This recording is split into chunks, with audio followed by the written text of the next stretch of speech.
আলহামদুলিল্লাহ,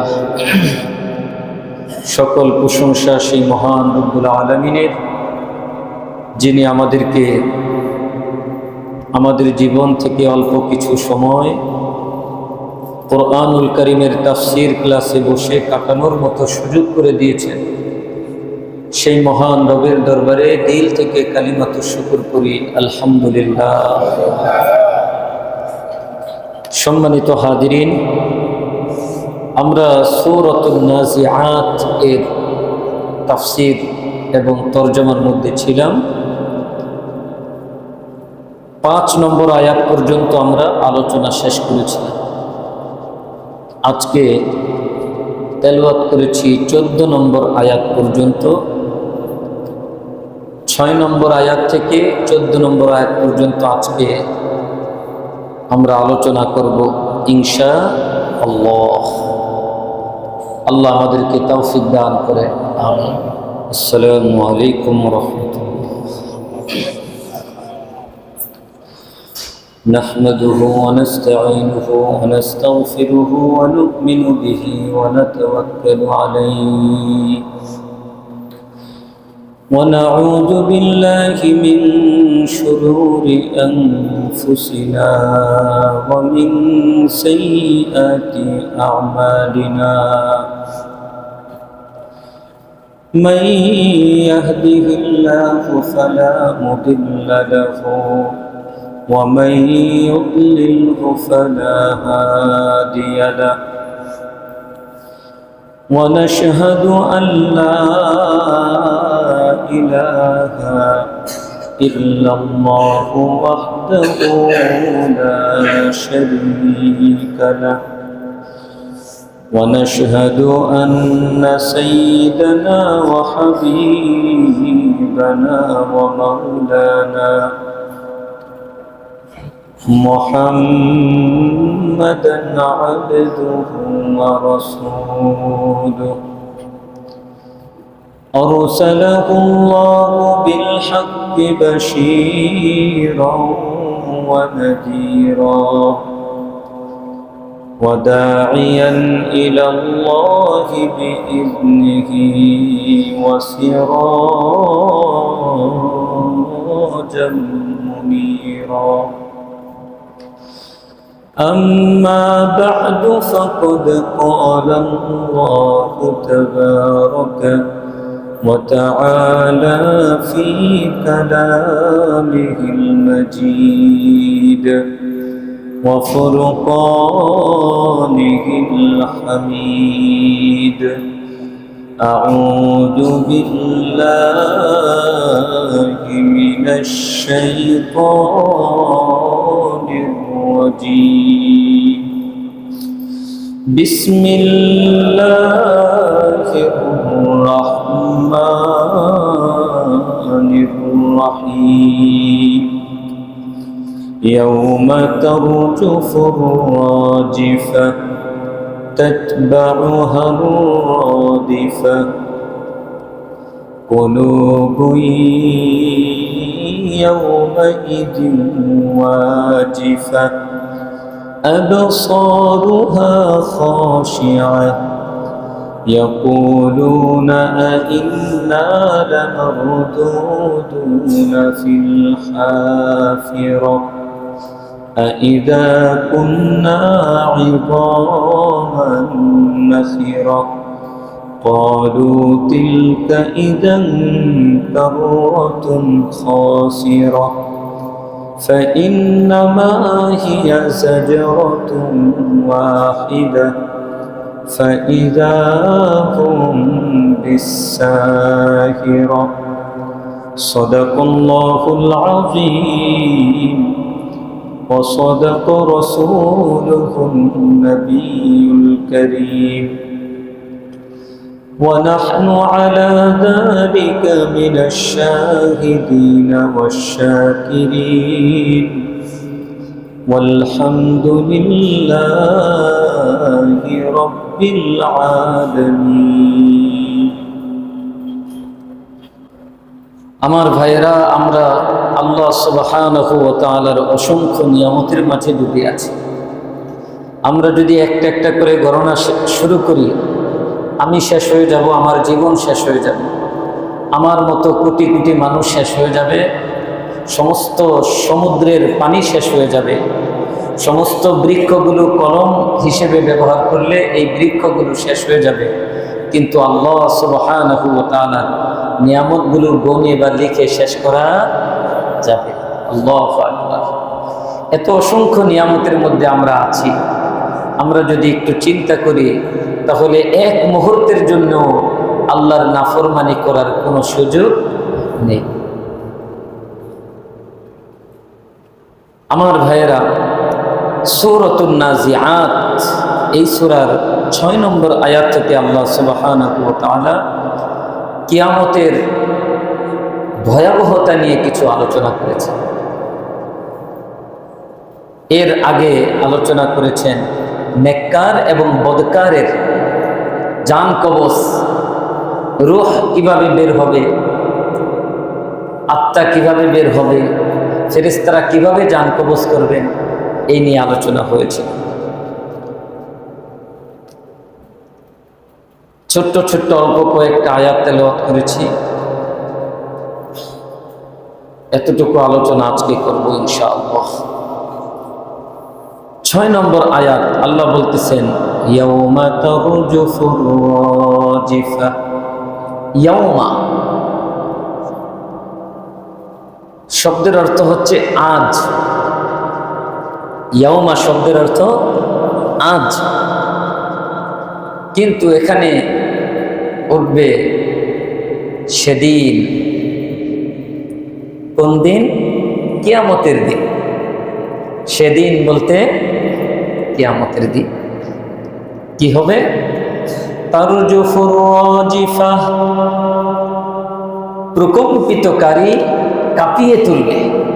তারজুফু অর্থ কাঁপানো, আর রাজিফা অর্থ প্রকম্পিতকারী। প্রকম্পিতকারী কাঁপিয়ে তুলবে, কাঁপাবে সেদিন।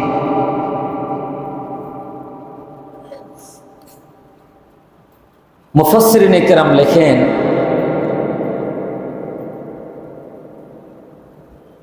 ইসরাফিল আলাইহিস সালাম সিংহায় ফু দেওয়ার আগে আল্লাহ সুবহানাহু ওয়া তাআলা একটা আযাব পাঠাবেন, সেটা হলো ভূমিকম্প, যেটা সূরা জিলজালের মধ্যে আল্লাহ বলতেছেন, ইযা সুলজিলাতিল আরদু সিলসালাহা। স্মরণ করো ওই সময়টাকে যখন জমিন প্রকম্পিত হবে প্রচন্ড আকারে। সূরা হাজের 1 নম্বর আয়াত, ইয়া আইয়ুহান নাসু তাকু রাব্বাকুম। হে মানুষ, তোমরা তোমাদের পালনকর্তাকে ভয় করো। ইন্না জালজালাতাস সাআতি শাইউন আযীম। নিশ্চয়ই কিয়ামতের কম্পন বড় ভয়ানক। তাহলে এই দুইটা আয়াতের মধ্যে কিয়ামতের কম্পন, ভূমিকম্প যেটা, মুফাসসিরিনে কেরামের আরেকটা ব্যাখ্যা হচ্ছে, এখানে ভূমিকম্প বলতে, প্রকম্পিতকারী বলতে ইসরাফিল আলাইহিস সালামের সিংহায় ফুর যে আওয়াজ, এই আওয়াজটা এত বিকট হবে যে আওয়াজের কারণে থরথর করে সব কাঁপতে থাকবে। কাঁপতে কাঁপতে কাঁপতে কাঁপতে কি অবস্থা হবে জানেন? সূরা হাজের 2 নম্বর আয়াত আল্লাহ বলতেছেন, ইয়াউমা তারাউনাহা, সেদিন তুমি দেখবে, তাযহালু কুল্লু মুরদিআতিন আম্মা আরদাআত। প্রত্যেকটা দুধপানকারিণী মা তার দুধপুষ্য সন্তানটাকে ভুলে যাবে, ছোট্ট শিশুটাকে ভুলে যাবে। ওয়াতাদাউ কুল্লু যাতি হামলিন হামলাহা, প্রত্যেকটা গর্ভবতী নারী তার গর্ভপাত ঘটিয়ে ফেলবে। ওয়াতারুন নাস সুকারা, মানুষগুলোকে তুমি দেখবে নেশাগ্রস্তের মতো। ওয়ামা হুম বিসুকারা, অথচ তারা কেউ নেশা পান করে নাই, নেশাগ্রস্ত না। ওয়ালাকিন্না আযাবাল্লাহি শাদীদ, তবে আল্লাহর আযাব বড় কঠিন। আল্লাহর আযাব বড় কঠিন। বলেন তো এখানে আযাব দ্বারা কি বুঝিয়েছেন? কিয়ামতের কম্পন। ওই যে ইন্না জালজালাতাস সাআতি শাইউন আযীম, কিয়ামতের কম্পনটা বড় ভয়ানক। তারপরে বললেন দুধ পানকারিনী মা তার দুগ্ধপুষ্য সন্তানকে ভুলে যাবে, গর্ভবতী নারী তার গর্ভপাত হয়ে যাবে। প্রত্যেকটা মানুষকে তুমি দেখবে নেশাগ্রস্তের মতো, অথচ তারা কেউ নেশাগ্রস্ত না। তাহলে এই অবস্থা কেন ঘটবে? আয়াতের শেষে বললেন আল্লাহর আযাব বড় কঠিন, অর্থাৎ কিয়ামতের এই কম্পনটা বড় ভয়ানক। এই ভয়ানক অবস্থা দেখে মানুষ, প্রত্যেকটা মানুষ, আপনি আমি তখন যদি বেঁচে থাকি, আমরা সবাই নেশাগ্রস্তের মতো হয়ে যাব, অথচ আমরা ভালো মানুষ। তাহলে এটা কেন হবে?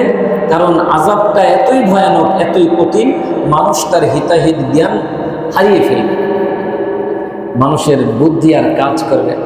অনেক সময় দেখবেন বড় ধরনের বিপদ ঘটে গেলে কি রেখে কি করবে মানুষ এটা সিদ্ধান্ত নিতে পারে না। কিয়ামতের আযাবটা তো এই বিকট শব্দ এবং কম্পন, এটা এতটাই ভয়ানক যেটা আসলে আল্লাহর পরিভাষায় শাইউন আযীম। আযীম শব্দের অর্থ কি? মহান। আযীম মহান। আপনারা বলেন না নামাজের মধ্যে সুবহান রাব্বিয়াল আযীম শব্দের অর্থ কি? আমি পবিত্রতা ঘোষণা করছি আমার পালনকর্তা। সুবহানা রব্বি, রব্বি শব্দের অর্থ আমার পালনকর্তা। সুবহানা রব্বি আল আযীম, এটা পুরোটা একসাথে করলে হয় রব্বি আল আযীম। মূলত হচ্ছে সুবহানা রব্বি আল আযীম, আর এটাকে পুরাটা মিলিয়ে বললে সুবহানা রাব্বিয়াল আযীম শব্দের অর্থ আমি পবিত্রতা ঘোষণা করছি আমার সেই পালনকর্তা যিনি মহান। এখানে আল্লাহ কিয়ামতের কম্পনের সাথে যে শব্দটা আল্লাহ ব্যক্ত করেছেন সেটা হচ্ছে শাইউন আযীম, মহান এক জিনিস। এখানে মহান বলতে ভয়ানক, কিয়ামতের কম্পনটা বড় ভয়ানক। আমার ভাইয়েরা, কিন্তু আমরা তো তার অনেক আগেই চলে যাই। কিয়ামত কখন হবে এটা কে জানেন? আল্লাহ জানেন। আরো 1450 বছর আগে কোরআন নাজিল হয়েছে, সূরা আহজাবের মধ্যে আসছে। আল্লাহ সুবহানাহু ওয়া তাআলা বলতেছেন ইয়াসআলুকান নাসু আনিস সাআ, আমার প্রিয় হাবিব আপনার কাছে মানুষ কিয়ামত সম্পর্কে প্রশ্ন করবে। কুল, আপনি বলে দিন, ইন্নামা ইলমুহা ইনদাল্লাহ, কিয়ামতের ইলম একমাত্র আল্লাহর কাছে আছে। ওমা ইউদরিকা, আপনাকে কে বলে দিবে? লাআল্লাস সাআতা তাকুনু করিবা, হতে পারে কিয়ামত খুব কাছে। সুবহানাল্লাহ, আল্লাহ কি বললেন? হতে পারে কিয়ামত খুব কাছে। তাহলে কিয়ামত খুব কাছে, কিন্তু কবে হবে এটা কে জানেন? আমরা কেউ জানি না, কেউ বলতে পারবো না অমুক সালে কিয়ামত হতে পারে, এটা বলা যাবে না। কিয়ামতের ইলম একমাত্র আল্লাহর কাছে। কিন্তু কোরআন যে মেসেজ আমাদেরকে দিচ্ছে সেটা হচ্ছে কিয়ামত খুব কাছে। কত কাছে, কবে হবে আল্লাহ ভালো জানে। রাসূলুল্লাহ সাল্লাল্লাহু আলাইহি সাল্লাম একবার সাহাবায়ে কেরামের সামনে দুইটা আঙ্গুল উঠায় বলতেছেন, আমার সাহাবীরা দেখো কিয়ামত এবং আমি এরকম পাশাপাশি। তার মানে আমি মুহাম্মদ সাল্লাল্লাহু আলাইহি সাল্লাম দুনিয়ার বুকে আসাটাই কিয়ামতের একটা বড় আলামত। শেষ নবী আসাই মানে নবী রাসূলের সিলসিলা শেষ, এটা শেষ উম্মত, আখিরি উম্মত। তারপরে আর কোনো নবী নাই, তারপরে আর কোনো রাসূল নাই। যিনি আসবেন তিনি নবী হিসেবে আসবেন না, তিনি আসবেন আল্লাহ সুবহানাহু ওয়া তাআলার হুকুমে, এবং তিনি এসে মুহাম্মদ সাল্লাল্লাহু আলাইহি সাল্লামের শরীয়ত পালন করবেন। বলেন তো তার নাম কি? হযরত ঈসা আলাইহিস সালাম। আপনাদেরকে অনেকে ধোঁকা দিবে, বলবে আর কোনো নবী আসবে না, তাহলে কোরআনই তো আছে ঈসা আলাইহিস সালাম আসবেন, তাহলে কি কোরআনের কথা মিথ্যা? একটা গ্রুপ বের হয়েছে, কোরআন দিয়ে আপনাকে আটকানোর চেষ্টা করবে, অর্থাৎ আপনার ভিতরে কোরআন সম্পর্কে সংশয় সন্দেহ ঢুকিয়ে দিবে।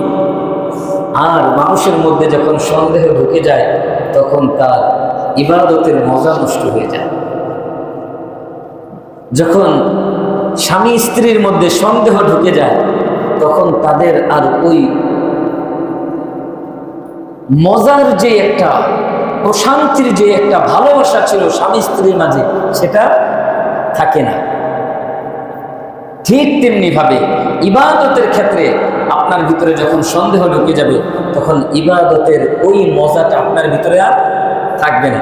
কিছু মানুষ শয়তান, মানবরূপী শয়তান আছে, মানুষ শয়তান বলে এটাকে, মিনাল জিন্নাতি ওয়ান নাস। এরা এসে আপনাকে বলবে, এই তোমাদের নবী না বলেছেন তারপরে আর কোনো নবী আসবে না, তাহলে সেই কোরআনেই তো আছে এবং তার হাদিসের মধ্যেই তো আছে যে ঈসা আলাইহিস সালাম আসবে, তাহলে কি তোমার নবী মিথ্যা কথা বলছে? নাউজুবিল্লাহ বলে। আপনি কি বলবেন? আপনার উত্তর হবে নবী আসবে, তবে নবী হিসেবে আসবে না, তিনি আসবেন উম্মত হিসেবে। সুবহানাল্লাহ। নবী আসবেন এটা সত্য, কিন্তু নবী হিসেবে নয়, তিনি আসবেন উম্মত হিসেবে। তিনি মুহাম্মদুর রাসূলুল্লাহ সাল্লাল্লাহু আলাইহি ওয়াসাল্লামের শরীয়ত মানবেন। খ্রিস্টানরা এই আশায় বসে আছে কবে ঈসা আলাইহিস সালাম আসবেন আর তার দ্বীন অনুসরণ করবেন। না, এটা হবে না। তিনি তো মুহাম্মদ সাল্লাল্লাহু আলাইহি সাল্লামের শরীয়ত অনুসরণ করবেন। সুতরাং মুহাম্মদ সাল্লাল্লাহু আলাইহি সাল্লামের নবুয়তের পরে আর কোনো ধর্ম নেই, আর কোনো দিন নেই। দিন একটাই, সেটা হচ্ছে দ্বীনে মুহাম্মদ সাল্লাল্লাহু আলাইহি সাল্লাম। শরীয়ত একটাই, সেটা হচ্ছে শরীআতু মুহাম্মাদিন সাল্লাল্লাহু আলাইহি সাল্লাম। গাইডলাইন একটাই, সেটা হচ্ছে মহাগ্রন্থ আল কোরআন। না বাইবেল থেকে না, তাওরাত থেকে না, ইনজিল থেকে না, জাবুর থেকে না, সব কিছু হবে একমাত্র মহাগ্রন্থ আল কোরআন থেকে। সেগুলো সত্য, আপনাদেরকে ধোঁকা দিবে। সেগুলো কি তাহলে আসমানি কিতাব না? আপনি কি তাহলে এই কথা বিশ্বাস করেন না যে তাওরাত আসমানি কিতাব? আপনাকে বলবে তাহলে আপনি কি বিশ্বাস করেন না যে ইনজিল আসমানি কিতাব, এটা সত্য কিতাব? আপনার উত্তর হবে আমি 100% বিশ্বাস করি তাওরাত আসমানি কিতাব এবং সত্য কিতাব।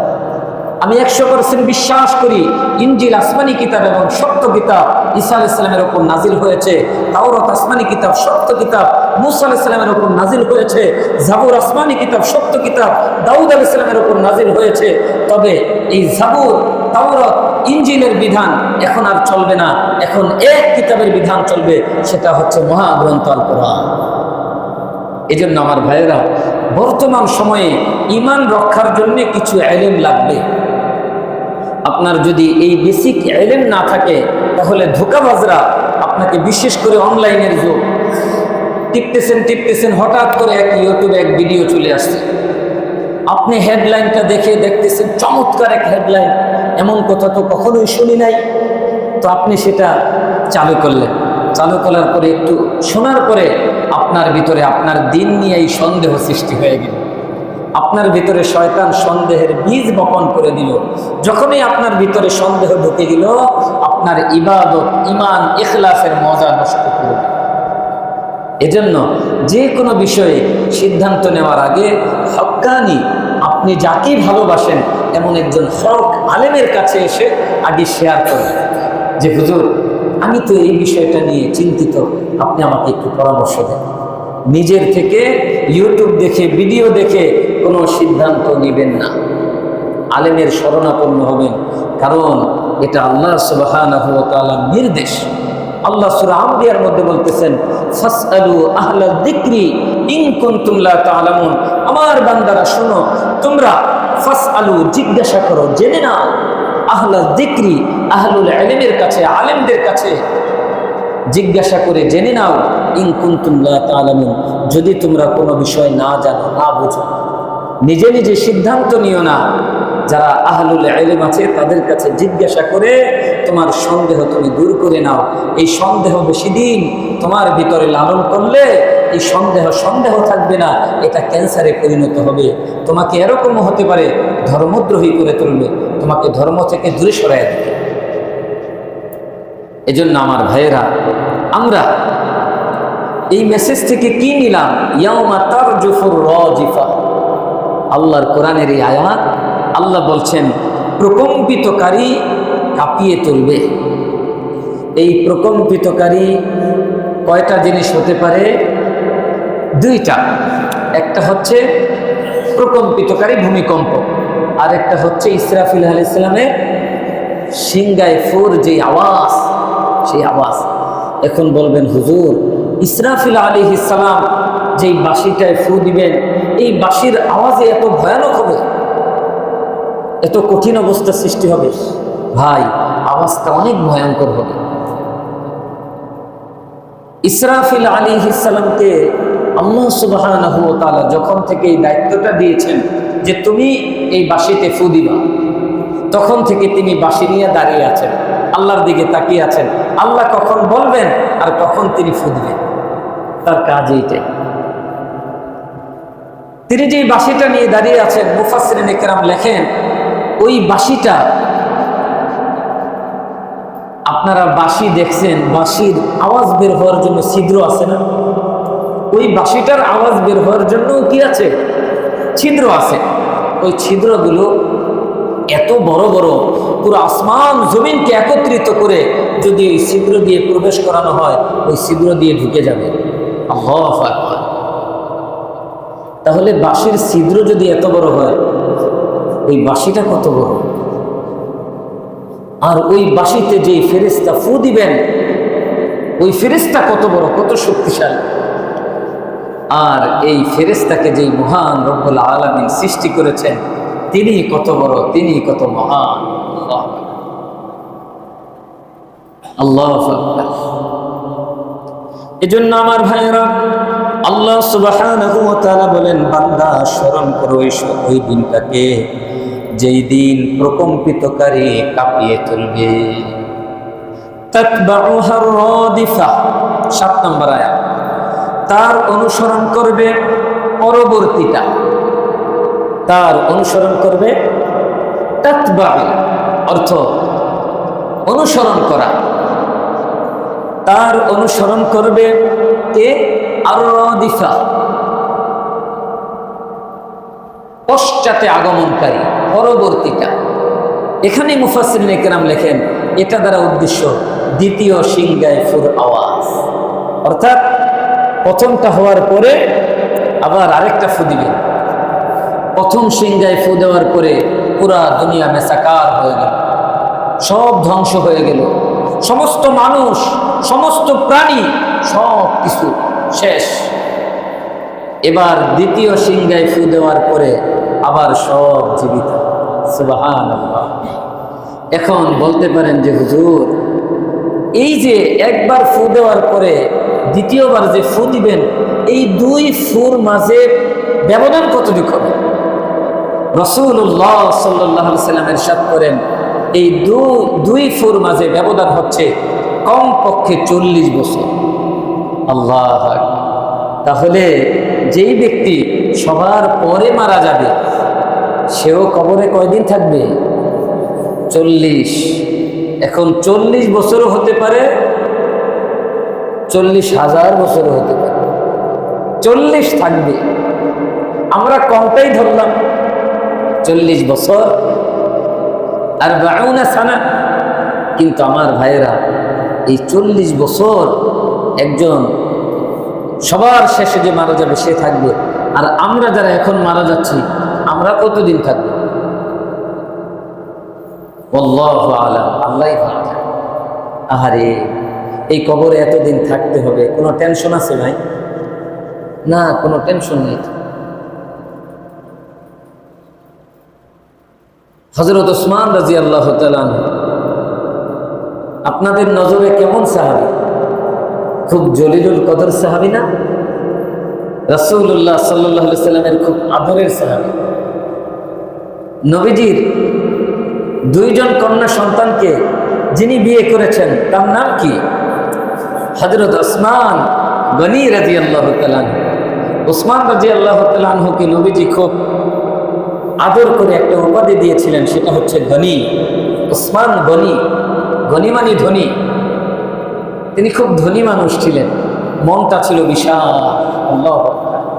কেউ তার কাছে সাহায্য চাইতে আসলে খালি হাতে ফিরতেন, এমন সাহায্য করত তার যেন আর কখনো কারো কাছে হাত পাতা না। এত দরদি মানুষ ছিল ওসমান রাদিয়াল্লাহু তাআলা। নবীজির দুইজন কন্যা সন্তানের তিনি বিয়ে করেছেন, পরপর একজন ইন্তেকালের পরে আরেকজন। যখন দ্বিতীয় জনও ইন্তেকাল করলেন তখন নবীজি বললেন, আহারে, আমার যদি আরেকটা কন্যা সন্তান থাকতো অবিবাহিত, তাহলে আমি ওসমানের কাছে বিয়ে দিতাম। নবীজি কত ভালোবাসতেন তাকে। এই উসমান রাদিয়াল্লাহু তাআলা আনহু যখন কবরের পাশ দিয়ে যেতেন তখন তার চোখ দিয়ে পানি পড়ে পড়ে দাড়িগুলো ভিজে যেত, দাড়ি ভিজে, বুক ভিজে যেত। তো তাকে জিজ্ঞাসা করা হইল, আমিরুল মুমিনিন, আপনি কবরের পাশ দিয়ে যাওয়ার টাইমে এত কাঁদেন কেন? উসমান রাদিয়াল্লাহু তাআলা আনহু বললেন, আমি রাসূলুল্লাহ সাল্লাল্লাহু আলাইহি ওয়াসাল্লামের কাছ থেকে শুনেছি, নবীজি বলেছেন এই কবর হচ্ছে আখিরাতের ঘাটিগুলোর মধ্যে সর্বপ্রথম ঘাটি। এই ঘাটিতে যে নাজাত পাইল, পরবর্তী ঘাটিগুলো তার জন্য সহজ হয়ে যাবে। আর এই ঘাটিতে যে বিপদগ্রস্ত হয়ে গেল, আটকে গেল, পরবর্তী ঘাটিগুলো তার জন্য কঠিন হয়ে যাবে। আমার টেনশন হয়, আমি কি এই ঘাটিতে মুক্তি পাব?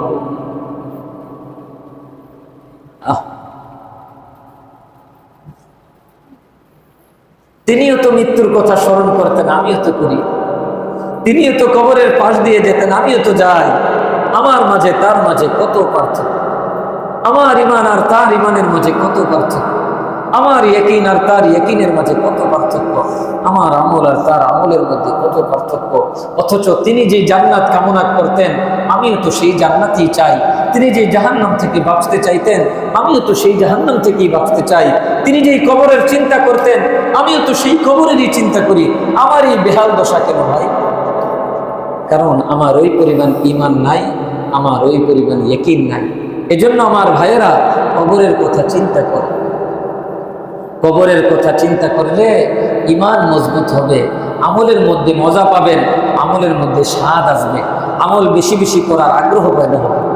আল্লাহ তৌফিক দান করেন, আমিন। তাহলে আমার ভাইয়েরা, তাতবাউহার রাদিফা, তার অনুসরণ করবে পরবর্তীটা। তার মানে দ্বিতীয় সিংগায় ফু, প্রথম সিংগায় ফু আর দ্বিতীয় সিংগার ফুর মধ্যে কমপক্ষে 40 বছর ব্যবধান থাকে। এবার আল্লাহ সুবহানাহু ওয়া তাআলা বলতেছেন, কুলুবুন ইয়াউমাইযিন ওয়াজিফা, সেদিন অন্তরগুলো ভীত সন্ত্রস্ত হয়ে যাবে। প্রত্যেকটা মানুষের অন্তর ভীত সন্ত্রস্ত হয়ে যাবে। কুলুবুন, কলবনের বহুবচন কুলুব, এটা আমরা সবাই জানি। কলব, কলব মানে কি? অন্তর। অন্তরগুলো ইয়াউমাইযিন, সেদিন, ওয়াজিফা, ভীত সন্ত্রস্ত হয়ে যাবে। আবসারুহা খাশিআ, 9 নম্বর আয়াতে আল্লাহ বলেন, চোখগুলো মানুষের নিম্নগামী হয়ে যাবে। মানুষ বেশি ভয় পাইলে এদিক সেদিক তাকায় না, নিচের দিকে তাকায়। এটা একটা অর্থ। আরেকটা অর্থ হচ্ছে চোখগুলো ভীত সন্ত্রস্ত হয়ে যাবে। তাহলে কলব, চোখ, দুইটা ভীত সন্ত্রস্ত হয়ে গেলে মানুষের আর ভীত সন্ত্রস্ত হওয়ার বাকি থাকে কি? কিছু বাকি থাকে? তার মানে আল্লাহ বলতেছেন, বান্দা, অবস্থাটা খুব ভয়ানক হবে। তোমার কলবও ভীত সন্ত্রস্ত হবে, তোমার চোখও ভীত সন্ত্রস্ত হবে। সুতরাং সেই ভীত সন্ত্রস্ত হওয়ার আগেই তোমার নিজেকে তুমি তৈরি করো, তোমার নিজেকে তুমি তৈরি করো, তুমি যেন হাসি মুখে কিয়ামতের ময়দানে উপস্থিত হতে পারো। আল্লাহু আকবার। আল্লাহর কিছু ভিআইপি বান্দা আছে, তাদেরকে আল্লাহ সুবহানাহু ওয়া তাআলা এই কিয়ামতের কঠিন দিনেও তার আরশের নিচে ছায়া দিবেন ইনশাআল্লাহ। সেই 7 ব্যক্তির কথা আপনাদের সম্মুখে পরবর্তীতে তুলে ধরব আমার ভাইয়েরা। তাহলে আল্লাহ বললেন যে সেদিন চোখগুলো ভীত সন্ত্রস্ত হয়ে পড়বে। 10 নম্বর আয়াতে আল্লাহ বলেন ইয়াকুলুনা আইন্না লামারদুদুনা ফিল হাফিরা, তারা বলে আইন্না, আমরা কি লামারদুদুন, পুনরায় ফিরে যাব, ফিল হাফিরা, পূর্বের অবস্থায়। তার মানে আমাদেরকে কি এখন যেমন স্বাভাবিক আছি এমনই আবার আমাদেরকে জীবিত করা হবে? এটা কারা বলে? যারা আখিরাত সম্পর্কে তেমন বিশ্বাস যাদের নেই। কাফেররা বলে, আমি সেটা বলবো না, কাফেররা তো বলে। মুসলমানদের মধ্যেও কিছু আপনার নিও মুসলিম বের হয়েছে, ডিজিটাল মুসলিম। তারা বলে এগুলো মোল্লা মৌলবীদের কথা। কে দেখে আসছে কবরের মধ্যে শাস্তি? কে দেখে আসছে আবার আল্লাহ জীবিত করছে? নাউজুবিল্লাহ বলবেন না? এই কথা বললে ঈমান থাকবে? সে মুসলমান থাকতে পারবে? আল্লাহ বলতেছেন ইয়াকুলুন, তারা বলে আইন্না লামারদুদুনা ফিল হাফিরা, আমরা কি পূর্বের অবস্থায় আবার ফিরে যাব? আইযা কুন্না ইযামান নাখিরা, যখন আমরা হয়ে যাব, আইযা কুন্না, যখন আমরা হয়ে যাব, ইযামান, হাড্ডি, নাখিরা, চূর্ণ বিচূর্ণ হাড্ডি, অর্থাৎ যখন আমরা চূর্ণ বিচূর্ণ হাড়ে পরিণত হব। আপনারা শহীদ মিনারে যারা লাশ দাফন করতে গেছে, কখনো দেখেছেন কবর খুঁড়তে গিয়ে হাড্ডি পাওয়া গেছে? দেখছেন না? হাড্ডিগুলো কি আস্ত থাকে না ভেঙ্গে চুরে একাকার হয়ে থাকে, ছোট ছোট হয়ে থাকে না? এই কথাটা বলছে যে যখন হাড্ডিগুলো একেবারে ছোট ছোট টুকরো টুকরো হয়ে যাবে, তখন আমাদেরকে কি আবার পূর্বের অবস্থায় ফিরিয়ে নেওয়া হবে?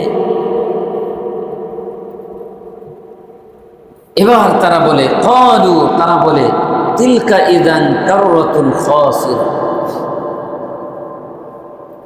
পুনরায় যদি জীবন দেওয়া হয় তাহলে তো সেটা বড়ই ক্ষতিকর। ক্বালু, তারা বলে তিলকা, ওইটা, ইযান কাররাতুন খাসিরা, কাররাতুন মানে পুনরায় জীবন দেওয়া, পুনরায় জীবন যদি আল্লাহ দিয়ে দেন সেটা তো খাসিরা, বড় ক্ষতিকর হবে। আমরা বলি না তুমি বড় খাসারাতের মধ্যে আছো, মানে তুমি খুব ক্ষতির মধ্যে আছো। এই খাসির এটা আরবি শব্দ, তাহলে তো সেটা বড়, এটাও বুঝে। আল্লাহ পুনরায় জীবন দান করলে যে ক্ষতিকর হবে অবস্থাটা, সেটাও বুঝে।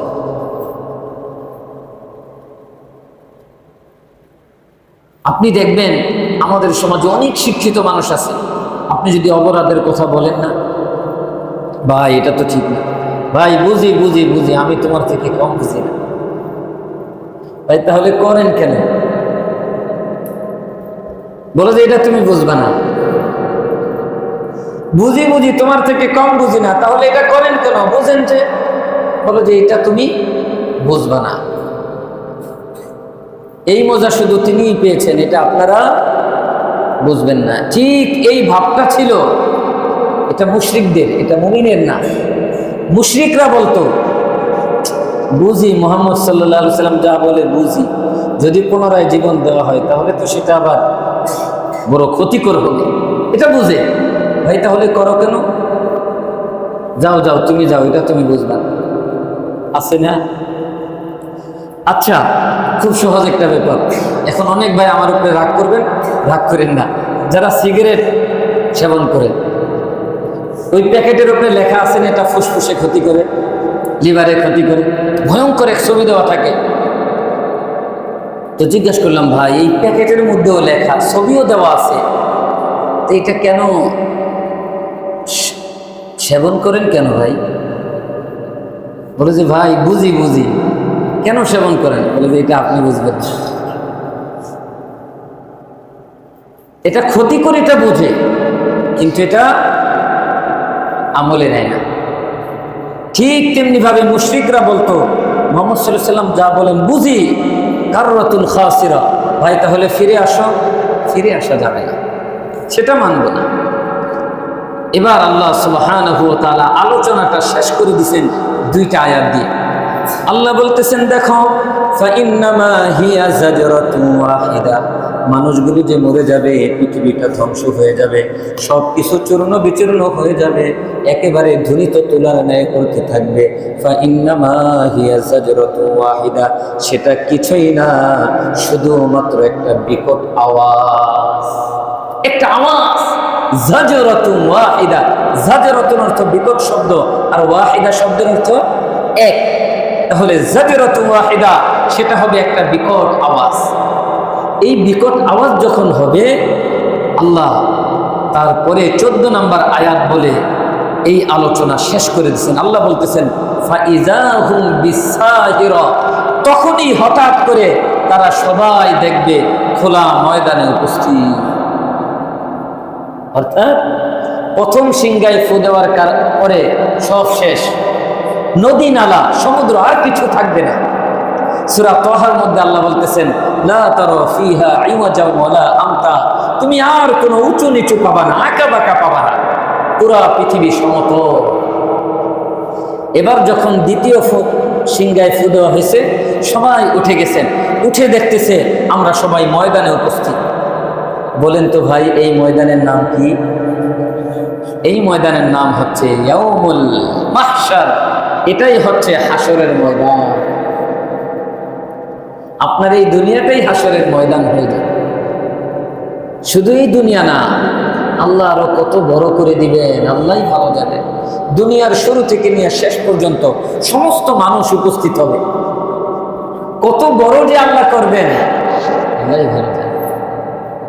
কিন্তু আল্লাহ বলতেছেন লা তারা ফিহা ইওয়াজা ওয়ালা আমতা, বান্দা সেদিন কোনো উঁচু নিচু আঁকা বাঁকা কিছুই তুমি পাবা না, সব সমতল।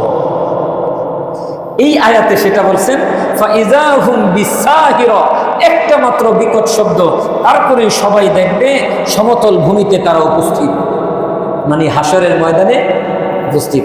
আপনি পুনরায় জীবন পাওয়ার পরেই দেখবেন হাসরের ময়দানে ফেরেশতারা হাঁকিয়ে নিয়ে যাবে। যারা নেককার তাদেরকে খুব সসম্মানে নিয়ে যাবে, তাদেরকে আরশের নিচে, তারা আল্লাহর ভিআইপি বান্দা। দুনিয়াতে দেখেন না, আজকে যদি আমাদের দেশে অন্য কোনো দেশের প্রধানমন্ত্রী বা বিশেষ কোনো মানুষ আছে, তাহলে তাদেরকে খুব অভ্যর্থনা দিয়ে খুব সসম্মানে তাদেরকে রিসিভ করা হয়। ঠিক আপনি কিয়ামতের ময়দানে আপনি আল্লাহর ভিআইপি বান্দা যদি হতে পারেন, তাহলে আপনাকে ফেরেশতারা অপমানিত করবেন না, ফেরেশতারা আপনাকে সসম্মানে রিসিভ করে কোথায় নিয়ে যাবেন? আল্লাহর আরশে আজিমের ছায়ার নিচে নিয়ে যাবেন। লা জিল্লা ইল্লা জিল্লুহু, সাবআতুন ইউযিল্লুহুমুল্লাহু ফি জিল্লিহি ইয়াওমা লা জিল্লা ইল্লা জিল্লুহু, 7 শ্রেণীর মানুষ আছে যাদেরকে আল্লাহ ওই দিন তার আরশের নিচে ছায়া দিবেন, যেই দিন আল্লাহর আরশের ছায়া ছাড়া আর কোনো ছায়া থাকবে। তাহলে আল্লাহর ভিআইপি বান্দা হইতে গেলে কি লাগবে ভাই? প্রথম যে জিনিসটা লাগবে সেটা হচ্ছে নির্ভেজাল একটা ঈমান, খাঁটি ঈমান লাগবে, মজবুত ঈমান লাগবে। আর লাগবে নেক আমল, ভালো আমল। আপনাকে সমাজে কেউ চিনে না, এটা কোনো বিষয়ই না। আপনার তেমন কোনো শিক্ষা কোয়ালিটি নেই, কোনো বিষয়ই না। আপনার কোনো সম্পদ নাই, কোনো অসুবিধা নাই। আপনার কোনো ক্ষমতা নাই, কোনো অসুবিধা নাই। আপনার দুইটা জিনিস আছে, একটা হচ্ছে খাঁটি ঈমান আর একটা হচ্ছে নেক আমল। আপনি আল্লাহর ভিআইপি বান্দা। আহারে, আমরা কোন জিনিসের পিছনে দৌড়াইতেছি ভাই? যে জীবনটাকে সুসজ্জিত করার জন্য দৌড়াইতেছি, সকাল থেকে সন্ধ্যা পর্যন্ত মেহনত, অথচ প্রাণটা বের হয়ে গেলে সবই নিষ্ফল। আর কেউ আপনাকে জিজ্ঞাসা করবে, আর কেউ আপনার নাম বলবে না, বলবে মরা লাশ। অনেকে তো আপনার সামনে আসবে না, ভয় পাবে। আপনার অনেক প্রিয় মানুষ, তারা আপনার সামনে আসবে, ভয় পাবে তারা। আপনাকে ঢাকার জন্য আমি নিজের চোখে দেখছি আপনাকে ঢেকে রাখার জন্য, আমাকে ঢেকে রাখার জন্য খুব ভালো একটা দামি সুন্দর নতুন একটা চাদরও দিবে না, দিবে একটা পুরানো চাদর। আমি নিজে দেখছি চোখে, কারণ জানাজার নামাজ পড়াইতো পুরান চাদর। অথচ এই মানুষটা অনেক ধনী ছিল, তাকে শেষ বিদায়ে ঢাকার জন্য একটা ভালো চাদর তার জন্য হতে পারত। কিন্তু ওই যে বলে যে এখন এই মরা লাশ যদি চাদর দিয়ে ঢাকা হয়, এটা তো আর আমরা ব্যবহার করতে পারবো না, এজন্য যেটার দরকার নাই এমন একটা চাদর। তাহলে ভাই আমার জীবনটা চলে গেল, মানে আমি যে জিনিসের পিছনে এতদিন দৌড়াইছি সব শেষ, আমার হাতছাড়া হয়ে গেল। কিন্তু এমন একজন রব পেয়েছি যিনি আপনাকে আমাকে কখনোই ভুলেন না।